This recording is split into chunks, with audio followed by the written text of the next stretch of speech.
Hi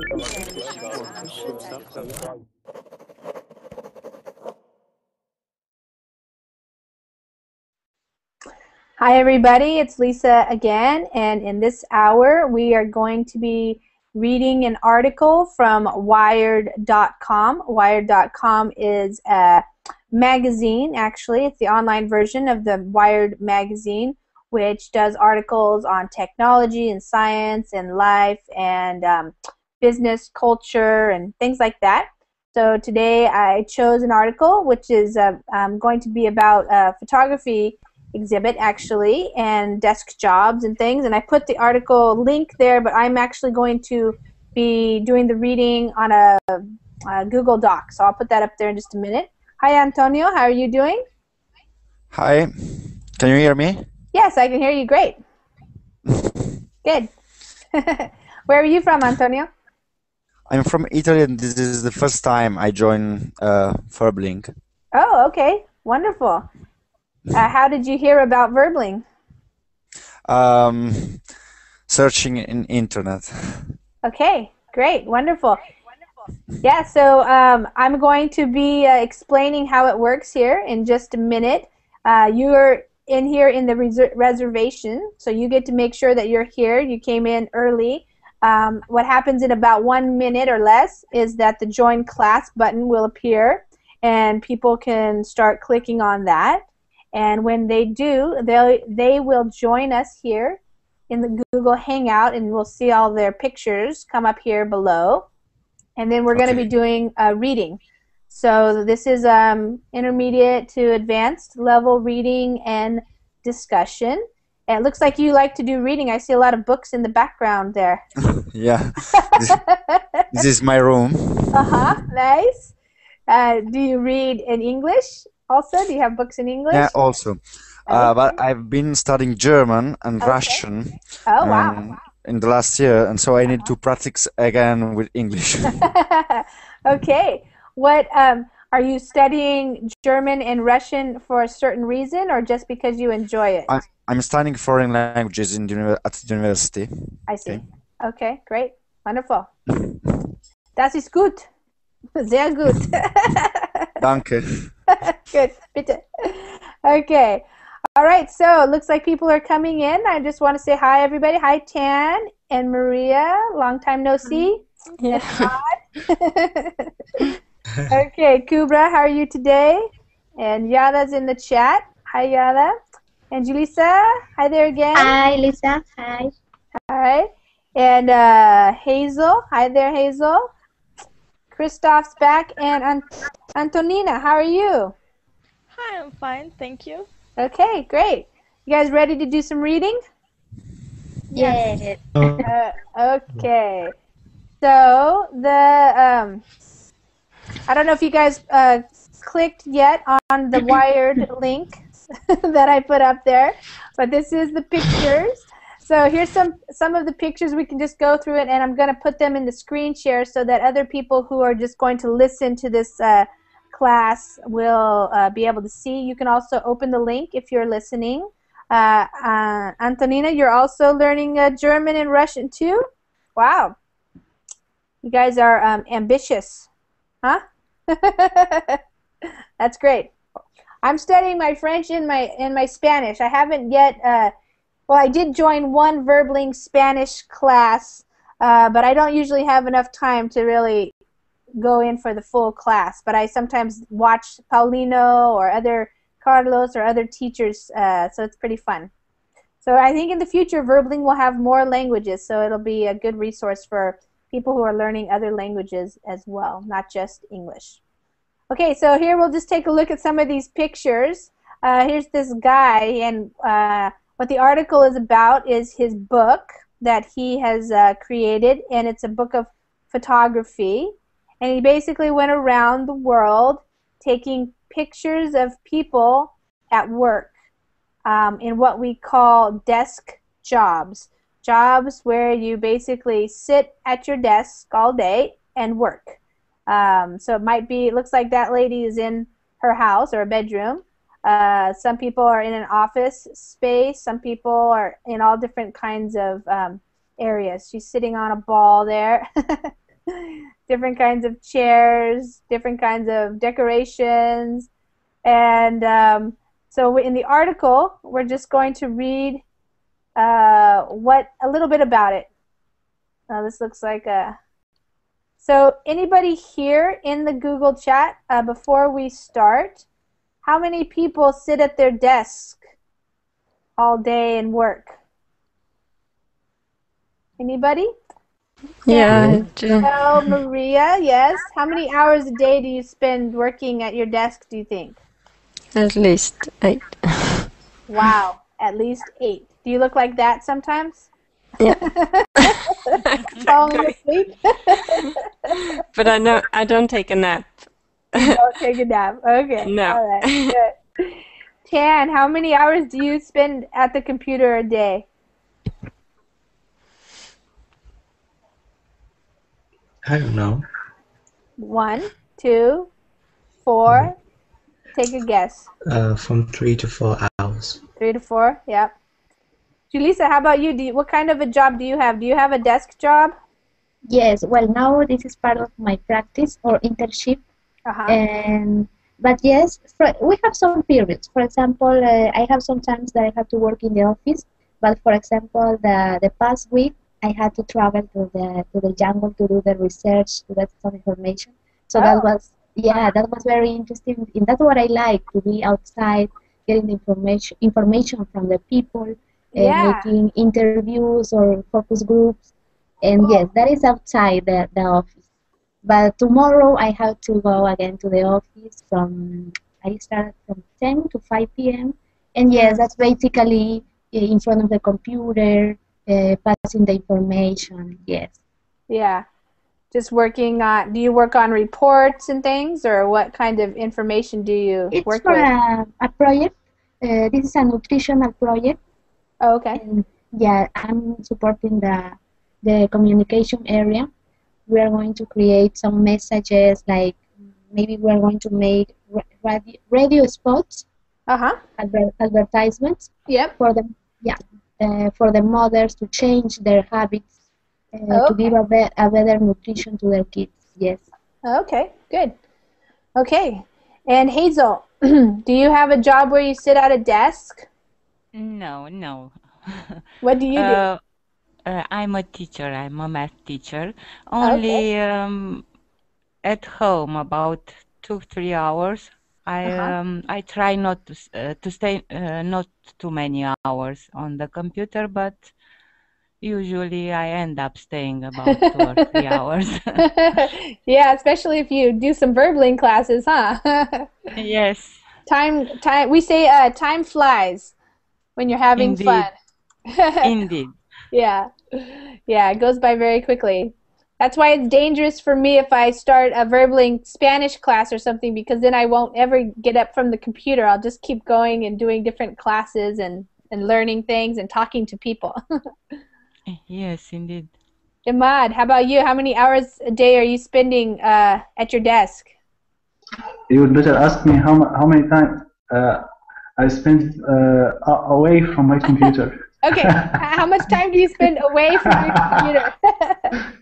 Actually, I can't count it because it's nothing. It's maybe 1 or 2 hours a day, I think.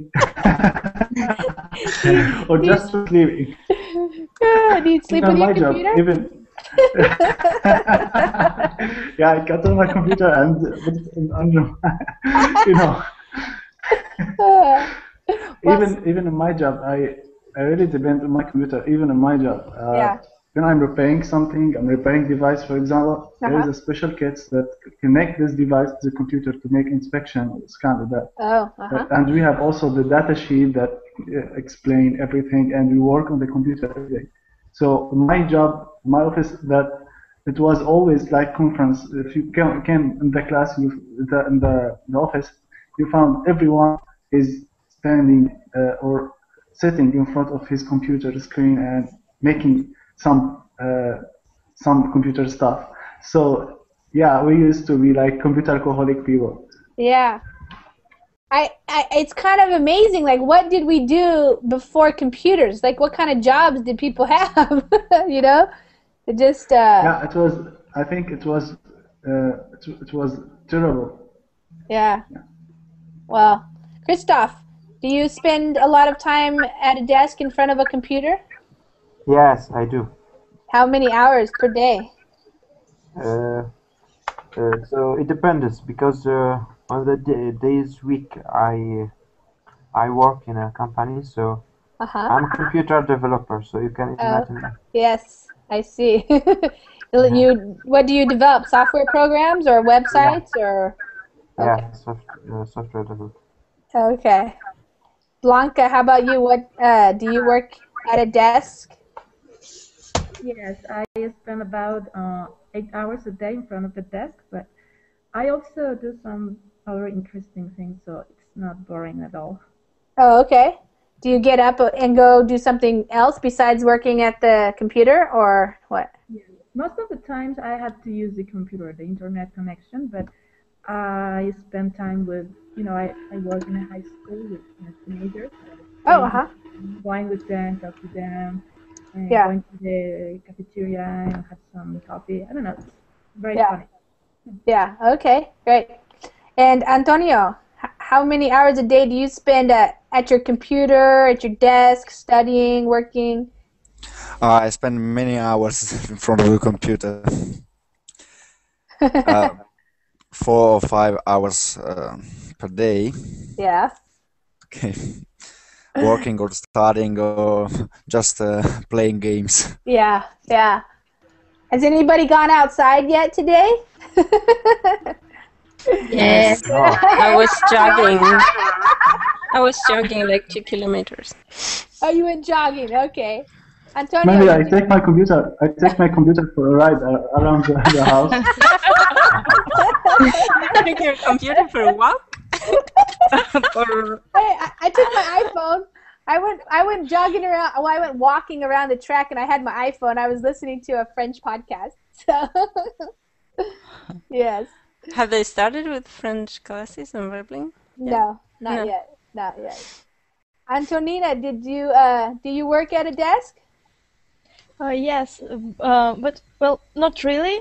My job requires a lot of moving around the city, but the weather is so bad right now, so sometimes I just look outside the window and think I'd rather stay in the office for the next 8 hours. Yeah. Where it's nice and warm? Well, if it's nice and warm, then I go and work outside. Yeah. No, but I mean, if it's warm in the office, then you'll just stay in the office. Yes, yes. Where do you live, Antonina? I live in Russia, in St. Petersburg. And actually we have some statistic that there's only around 60 sunny days in a year. Wow. And all other times it's cloudy or rainy. And it's pretty horrible right now. Yeah. Is there a but lot it's by the coast, isn't it? Well, in the north. Not really. I wouldn't call it a coast. No. On the north. You have a river that goes through there, huh? Yes. I'm just trying to, yeah. Trying to find it. Oh, it's near Finland. Yes. Okay. It doesn't seem too far away from the coast, but maybe not that close. Hard to say. Not too far away from you, Maria. I've never been there. Yeah.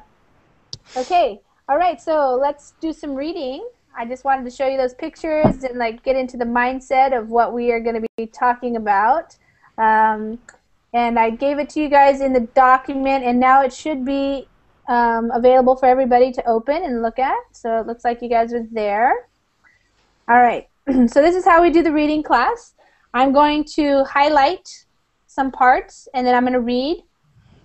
And then I'll ask one of you guys to read what I just read. So the first part is all you have to do is listen and follow along. If you're not sure of what a word means, you can just ask me.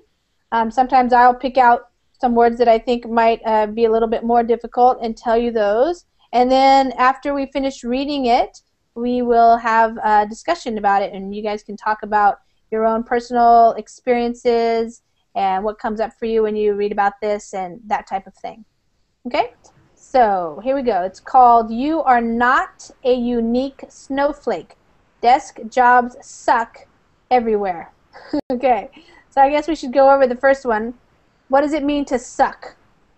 What does it mean to have the desk job suck? It's bad or boring. Yeah. Something unpleasant anyway. Yeah.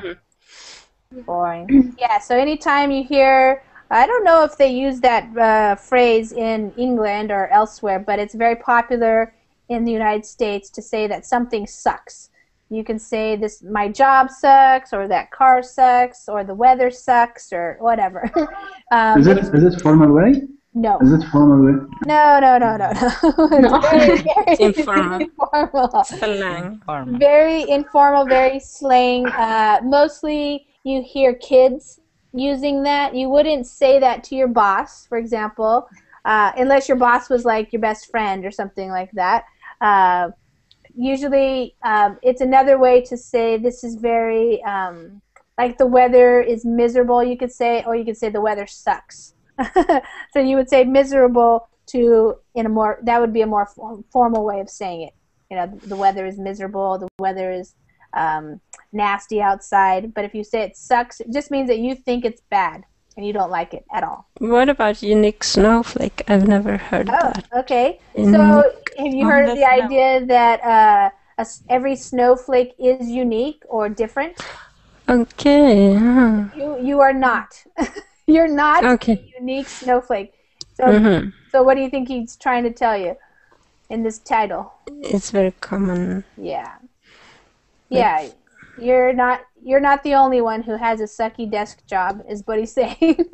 Basically, that everywhere around the world, people experience this way of working these days. Okay. All right. So you are not a unique snowflake. Desk jobs suck everywhere. Okay. When Louis Quayle, a photographer in the UK, worked in an office at the age of 19, he was not a fan. It was the most tedious job in the world for me, says Quayle, who analyzed teachers' pay increments in the offices of Kingston Council in Surrey, UK. It required just enough brain power that you couldn't switch off. It was a slow torture. Okay, Antonina, will you read all that part that I just read? You are not a unique snowflake. Desk jobs suck everywhere. When Louis Quayle, a photographer in the UK, worked in an office at the age of 18, he was not a fan. It was the most tedious job in the world for me, says Quayle, who analysed teachers' pay increments in the offices of Kingston Council in Surrey, UK. It required just enough brain power that you couldn't switch off. It was a slow torture. Thanks. Okay, since 2006, Quayle has photographed offices in Russia, South Africa, Germany, the US, the UK, Cambodia, United Arab Emirates, Santo Domingo, and China.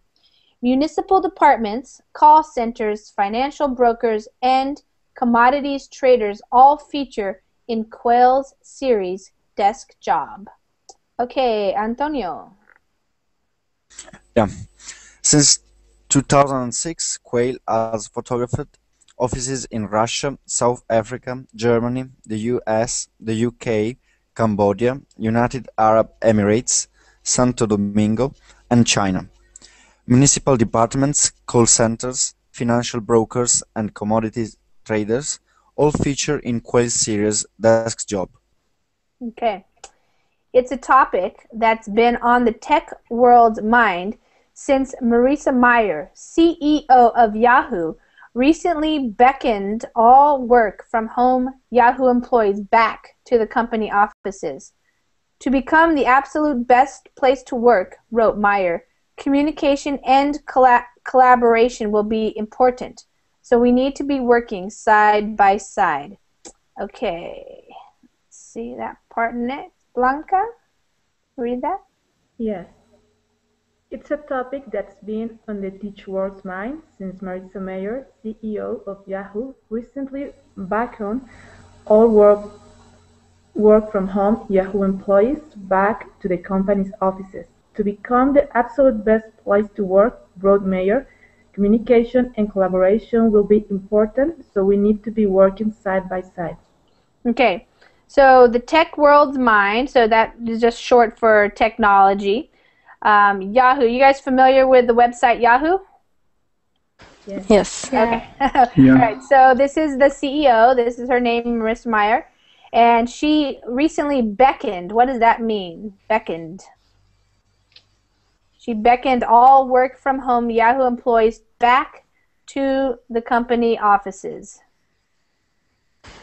Anybody want to make a guess? If I translate it says wait. To call, it means to call, yeah. Yeah, to call back. So apparently Yahoo had a lot of employees who were working on their computers, but they were working from home.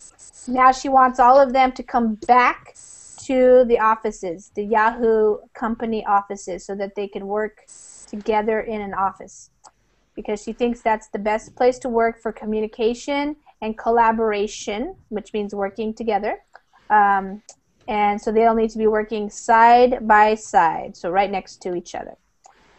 All right, so on the other hand, 37 Signals founder James Fried says the office is in fact the last place workers want to be when pressed by a task demanding productivity. Efficiency wonks are anxious to see whether Meyer's decree is a move of stupidity or one that will save Yahoo. Okay, Christoph? Yeah. On the other hand, 37 Signals founder James Fried says the office is in fact the last place workers want to be when pressed by a task demanding productivity.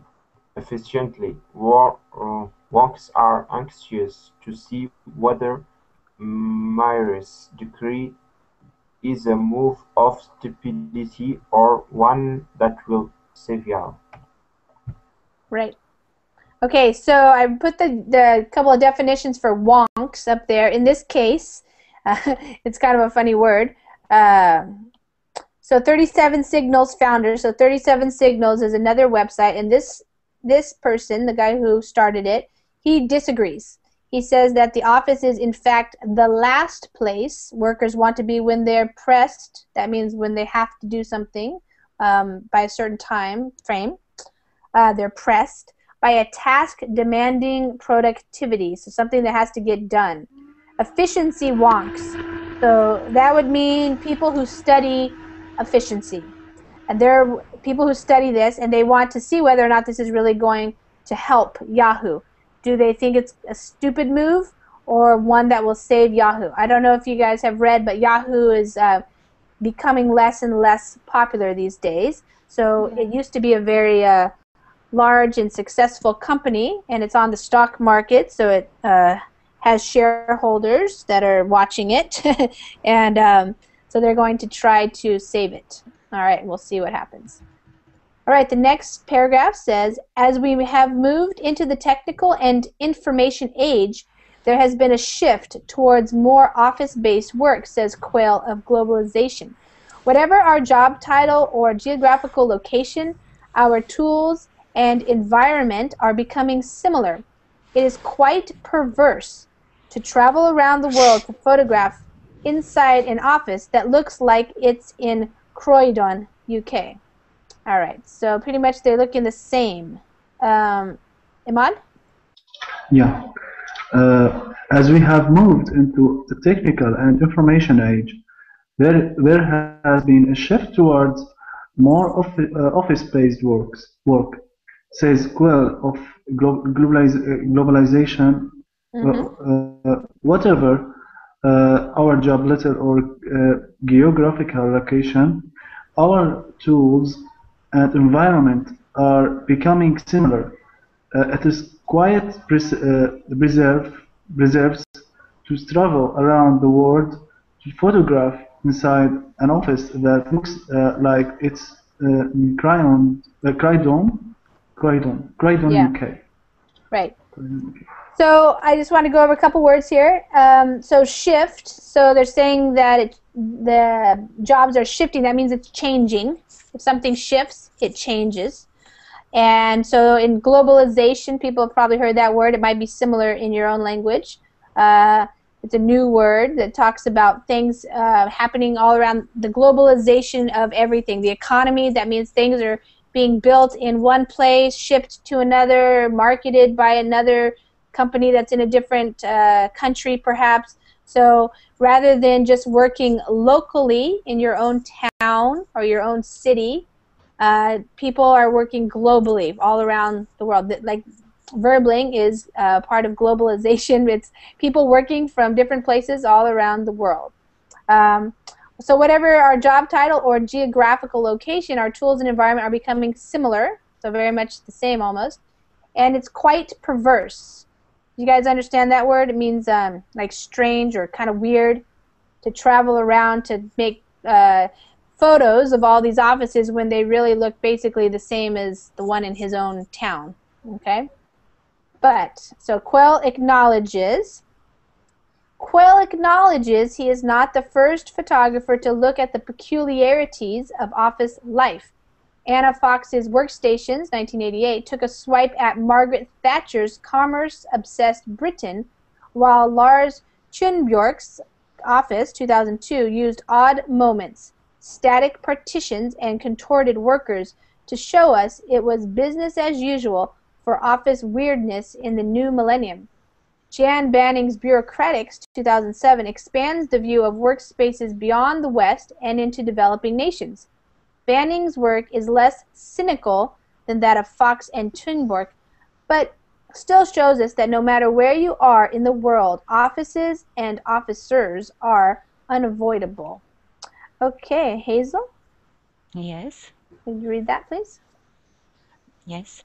Quayle acknowledges he is not the first photographer to look at the peculiarities of office life. Anna Fox Workstations, 1988, took a swipe at Margaret Thatcher's commerce-obsessed Britain, while Lars Thunberg Office, 2002, used odd moments, static partitions, and comforted workers to show us it was business as usual for office weirdness in the new millennium. Jan Banning's Bureaucratics, 2007, expands the view of workspaces beyond the West and into developing nations. Banning's work in less cynical than that Fox and Thunberg's, but still shows us that no matter where you are in the world, offices and officers are unavoidable. Mm-hmm. So a couple words to go over. Peculiarities. Do you guys know what that means? Strange. Yeah, strange things that go on in the office life. All right, she took a swipe at. Okay, took a swipe at. That's an expression. What would that mean? Anna Fox's Workstations took a swipe at. She took a swipe with her camera, or took a look. Like checked out something or come across. Yes, it's not only to look at, but it's almost kind of like to criticize it. So she was analyzing this, but she's taking pictures about it, and it's not just for like the fun of it, but also to make a statement. So when you take a swipe at something, a swipe, I'm going to show you.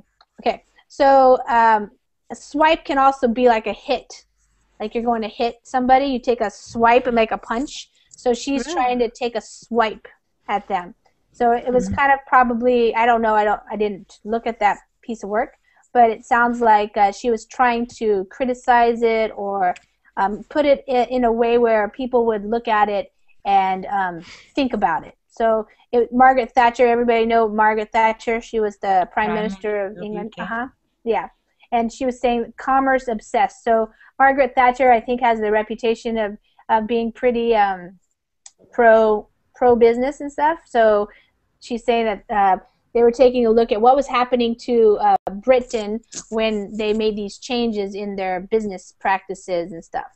And then this other guy, he stood at odd moments, static partitions. Partitions are things that that separate you, like cubicles. It's a lot of times you have cubicles. That's where your office, like if you're in a big room, but in order to make it like you have a small space for yourself, they put up partitions. So like there's small walls that you can move around. And contorted workers. Contorted is if your body is all bent out of shape. So like if you're like on your computer and you're all like this or something, that's contorted. Like you're a contortionist. Yeah, like a contortionist. Right. Yeah, so if you're like your computer's way up here and you're trying to reach for something down there and you contort your body that way. So that's what that. He took pictures of people like that. Okay, so and then the other one, cynical. You guys understand what that means? Cynical. Banning's work was less cynical. Silence. Yeah, I know what cynical is. It's the same in my language. Okay, good. All right, good. Yeah, some words they have they're like those friends, and so they're pretty much the same. So yeah, it's like a negative thing. If you're cynical, it means you're not very hopeful. You're not looking at the bright side of things. You're trying to point out the negative parts of something. Okay. Yeah. So at times, Quayle was right on top of his worker subjects, with precious little physical, visual, or even emotional space in the pictures. Desk job is claustrophobic. Repeated motifs such as phones, potted plants, inboxes, carpet tiles, and beige fixtures in Quayle's photographs add to a uniformity of look, but also an inevitability of the office as a persistent type of workspace spanning all cultures. Okay, Julka. At times, Quayle was right on top of his worker subjects, with precious little physical, visual, or even emotional space in the pictures. Desk job is claustrophobic. Repeated motifs such as phones, potted plants, inboxes, carpet tiles, and beige fixtures in Quayle's photographs add to an uniformity of look, but also an inevitability of the office as a persistent type of workspace spanning all cultures. Yeah. So basically, he's just saying in this paragraph that there's a lot of uniformity. That's basically they all look the same across all cultures, all the office similarities. Spaces. Yeah, it's very similar, and it's a persistent. You guys know what that means? Persistent type of workspace. If something is persistent, you do the same thing. Yes. So over and over again. Yes. If a person is persistent, then you could say that that person does the same thing over and over again. But if something like the office space is persistent, it means it's the same everywhere. Yeah, it's repeated over and over. So no matter where he went in the world, it was basically the same type of thing. Maybe you had a little bit different decorations or something, but you had the phones, you had the computers, you had your plants, maybe carpet, lamp, light, or something like that. What does it mean in the beginning of the paragraph? Right on top. Okay, yeah. So what they're saying is right on top of his worker subject. So he was the photographer. The subjects were the people that he was taking pictures of, photographing. And so sometimes he was right on top of them. So that means maybe he was very up close, like standing right in their space, because maybe some of these people had very small office spaces. So maybe he was standing like right on top of them and putting his camera right just above their heads. Okay, so, from yeah, above. kind of like in their. It means that not just from above, but also like you're in their space, like you're all over them. In their hair. Yeah, kind of like in their hair. Too close. Too close, yeah. So he was right on top of them. Yeah. Lisa, when it says worker subjects, I don't understand that subject. Yeah. Okay. So the subjects of his of his photos were the workers, right? So he's taking pictures of the workers. So that's what they're saying. He was right on top of his worker subjects. They could have just said the subject, but the people, it means the right on top of the people he was taking pictures of. Yeah, so if we go back and we look at those pictures, you can see that, you know, some of those pictures, he was like right there, kind of in their face, you know? Like he was standing right there, right? He wasn't far away, you know? He wasn't taking them from very far away. He was just right there. He was waiting for a moment when they would fall asleep or yeah, probably. do something. Yeah, yeah. These are just some samples, but yeah. Wow. His chair, the chair. Yeah, the chairs are one of those balls. Yeah, some people think that that's better for your back. Yeah. In Sweden, Maria, what I read that in Sweden it's sometimes popular for people to stand up at a desk. Yeah, a standing desk. I need a standing desk here. Yeah. As well. It's better. It's better for the body to stand up. Yes, that's what. That's what I read. They make them now. So we have them at like IKEA. Oh, okay. Yeah, I think people can buy them there. Okay, here we go. The employee is defined by the few cubic meters which exist around them. They must not just work, but live, eat, pray, and occasionally sleep, as if chained to the desk in perpetuity, says Quell. The fact that the global economy went into meltdown halfway through his work on Desk Job is not lost on Quell. For him, the photos have taken on more relevance because of the crash. Okay, Maria? Okay. The employee is defined by the few cubic meters which exist around them. They must not just work, but live, eat, pray, and occasionally sleep, as if chained to the desk in perpetuity, says Quayle. The fact that the global economy went into meltdown halfway through his work on Desk Job is not lost on Quayle.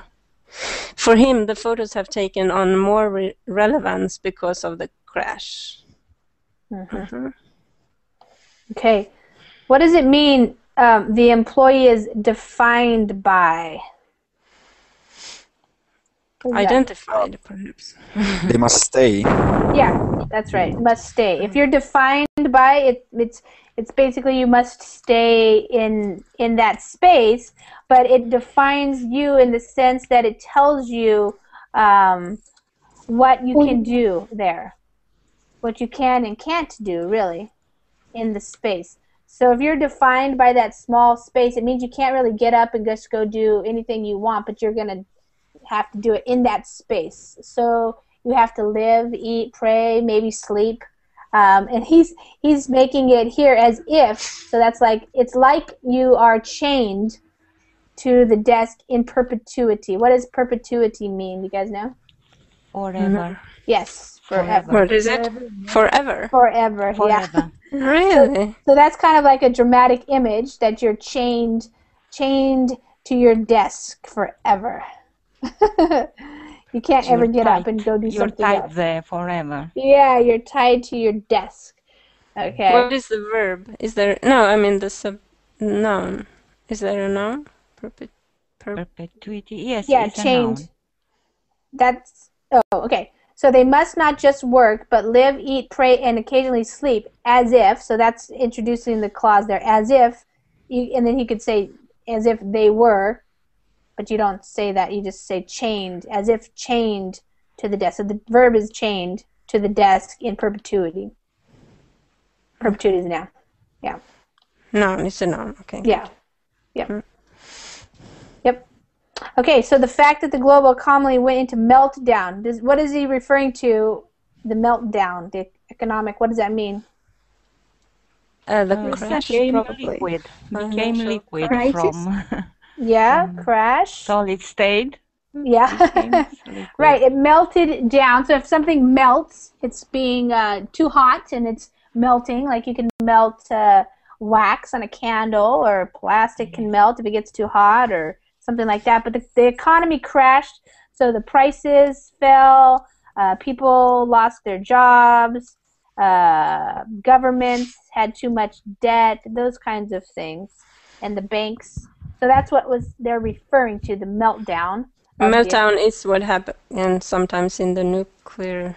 Yes, that's also a nuclear power plant. Yeah, power plant, yeah. Meltdown can happen, yep. So that's what happened while he was in the middle of doing this project of his. And here's a phrase here, it was not lost on him. So what does that mean? It wasn't lost on him.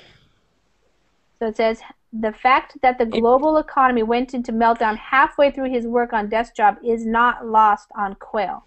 It was not negative for him, or it didn't affect him. I don't know. No. I think it's not only for good. It's also, it means that it's raining out for all the people. I didn't quite hear you, Ahmad. I think he means that it's common, not only for good. Yeah. Okay, so what it means actually, if it's not lost on him, it means that he noticed it and he realized what the significance of it. Okay. Okay. The importance of it. So it wasn't something that he didn't recognize. He was aware of it. So if it's lost on you, like say if somebody tells you a joke and you don't understand the joke, you don't get it, it's lost on you. That's we could say that joke was lost on you. But if it's not lost, that means you did understand it and you understood the significance and the importance of it. It's not just something that you didn't notice. Okay, so then so that means you could say it that other way. You know, the fact that the global economy went into meltdown halfway through his work was something that he noticed or was aware of. So for him, the photos have taken on more relevance because of the crash. So it's even more relevant now that there's... So why would it be more relevant, the crash? What is he trying to show with his pictures? Anybody? What are they talking about here? What is he trying to show? He showed that crisis. Working on an office doesn't change the meltdown. Okay. He's showing, yeah, maybe, but he's also showing that basically wherever you work in an office, it's basically the same everywhere.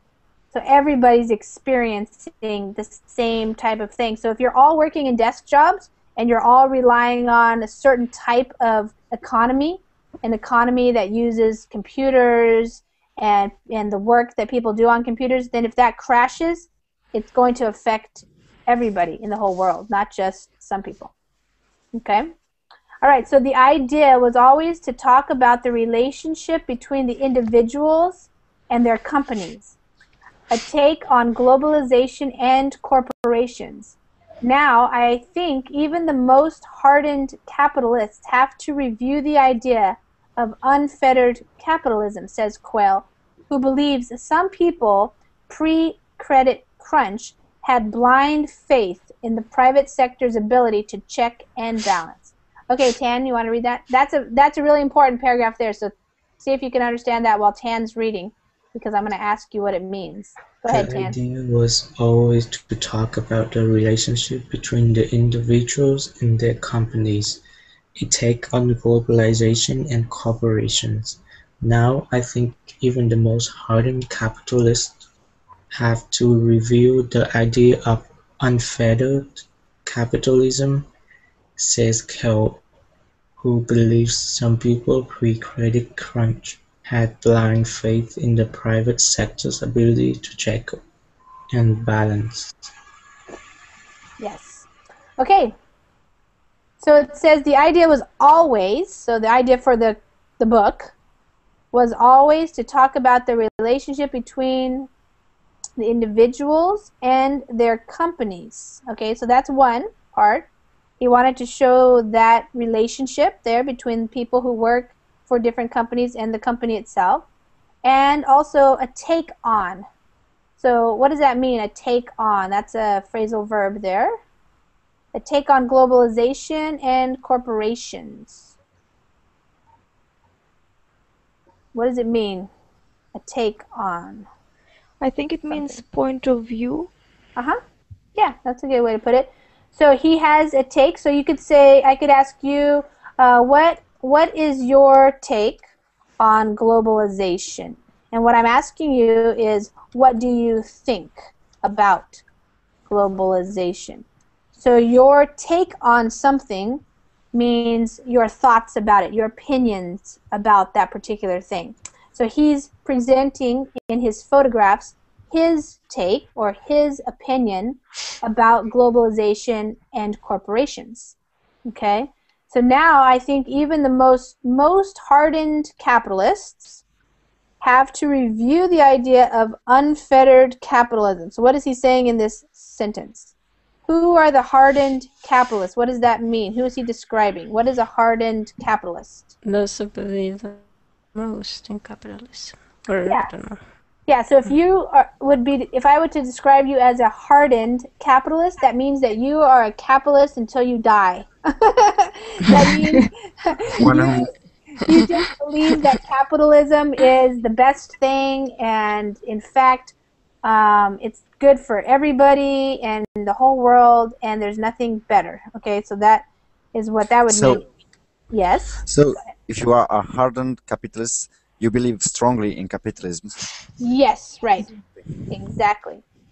And if you're a hardened criminal, for example, a hardened criminal is a criminal who has been a criminal for a long time. And maybe they have even been in jail quite a bit, something like that. So it's kind of like an experienced person who that's what they do. They're hardened capitalist is a believer in capitalism. A hardened criminal is a criminal that's been a criminal for a long time. And so what is the idea of unfettered capitalism? Have you guys heard that word, unfettered? Unchained, perhaps. Unregulated. Yes, unregulated, exactly. So there are some people that believe that if you let capitalism as an economic system, just everybody, you just have a business and you try to do the best you can, and if you make it, you make it, and you're basically open to do whatever you want. And then other people believe that capitalism should be regulated, like companies should be regulated in the sense of what they can make and how they can make it and how they're going to affect their communities, that type of thing. So that's what he's trying to say is look at what happened in the crash. Let's think about this a little bit, okay? So pre-credit crunch, so that was before the crash, they had blind faith. What does blind faith mean? What does that mean to have blind faith in somebody or something? They believe very strongly. You will not change your mind on something. Yeah. Or, I don't know. It's not just strong, but think of the word blind. What does it mean to be blind? Yeah, your persistence, even though perhaps you're wrong sometimes. Or yeah, exactly. So you have your faith, and you don't question anything, right? So you just have the blind faith, and even though you might have some examples of how it's not really true or not good, you don't care. You're turning the other eye, you could say, or turning the other cheek. So you're not looking at the problems with capitalism, for example. So you just have blind faith. Sometimes people have blind faith in companies.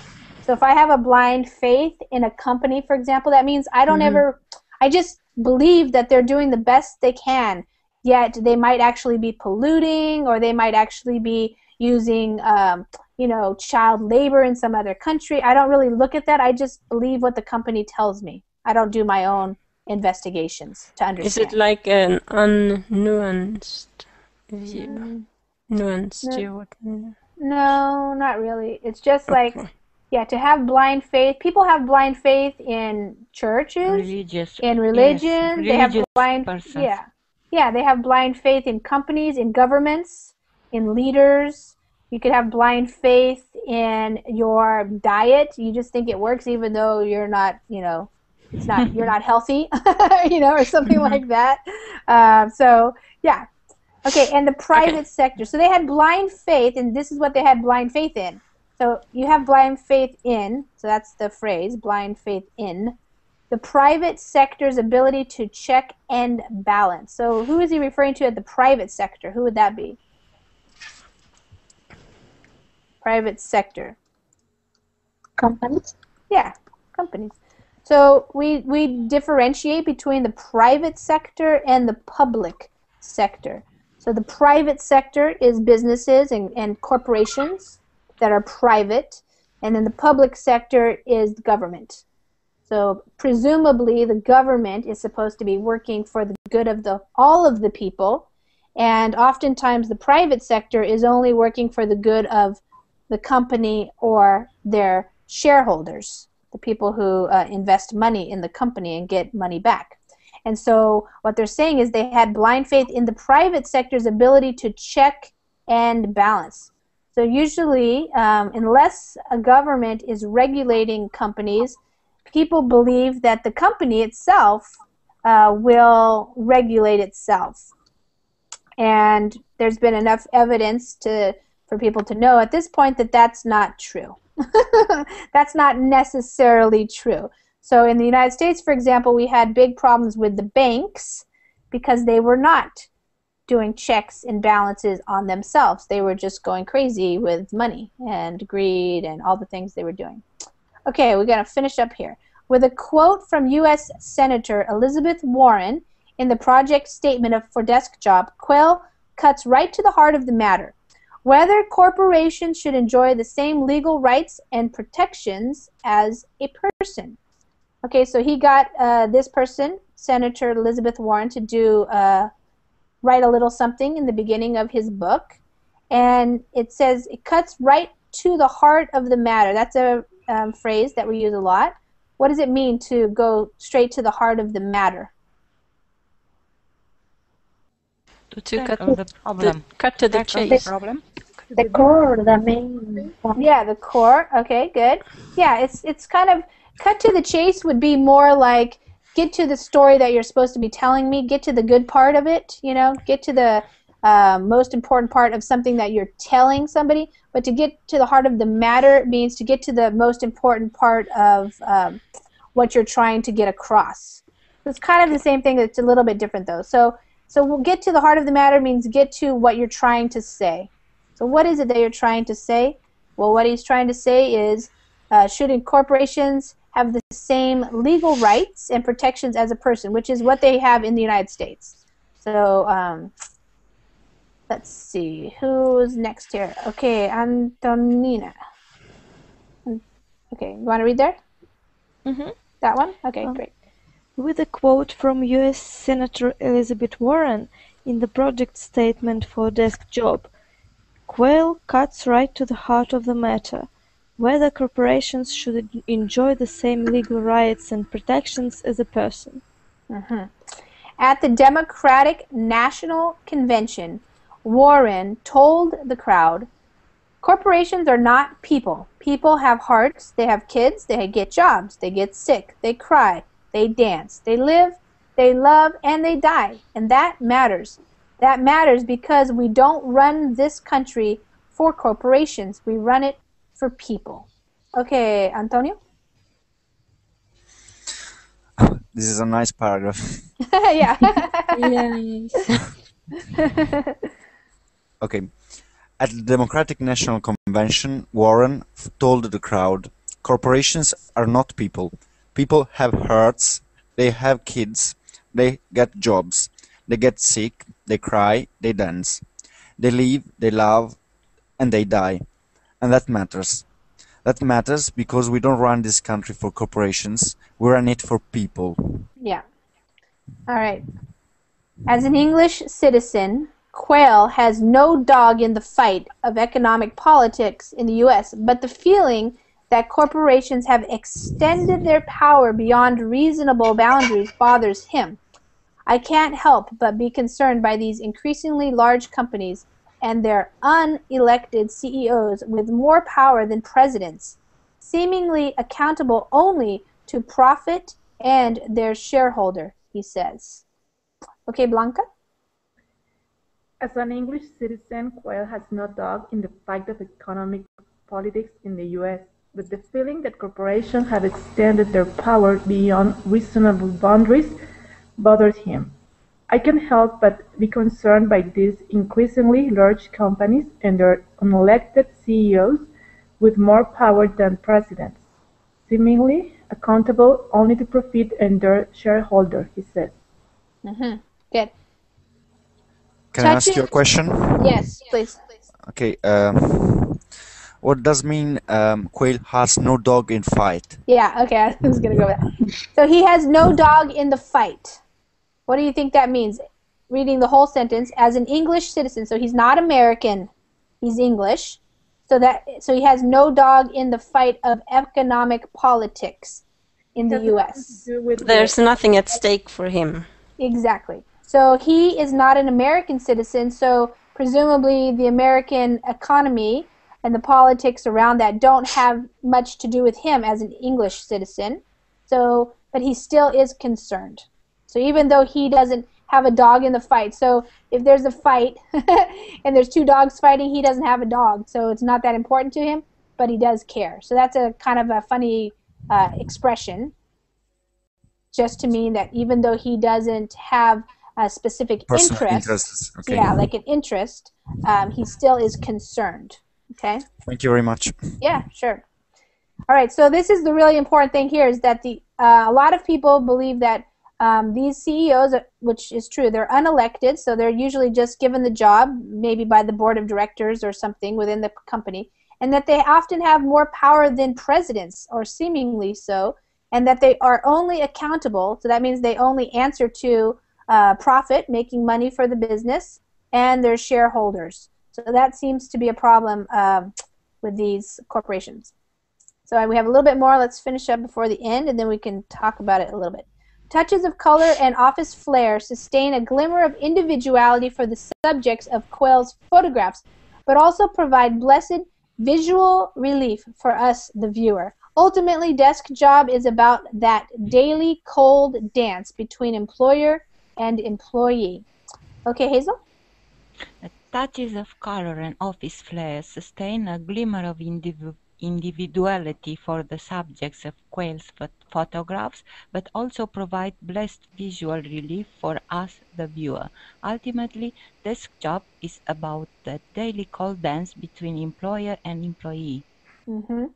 So glimmer of individuality, so like a little sliver of it or a little bit of flair. So they don't all look the same, but it's still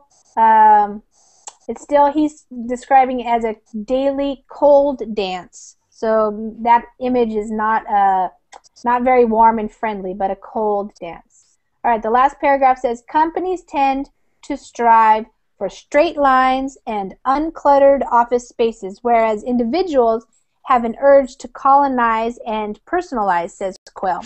In these pictures, we see the tension, but ultimately workers are intrinsic to the organizations they serve and are best placed to change them if they choose. Okay, Julissa?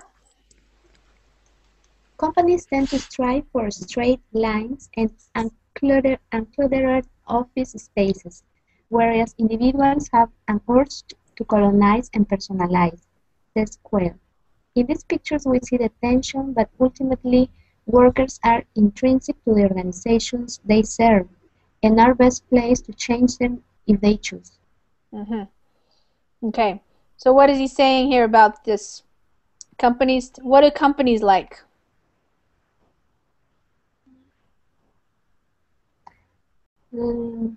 Like Uncluttered means like clean. Yes. So they like straight lines, clean, organized. Very oftentimes office spaces can be very what we call sterile, not very nothing in them, you know. But what do people like? They like to personalize their own offices with colors, pictures. Yeah. Like that one picture, like this lady right here. Yeah. That's personalizing something. It's making it your own.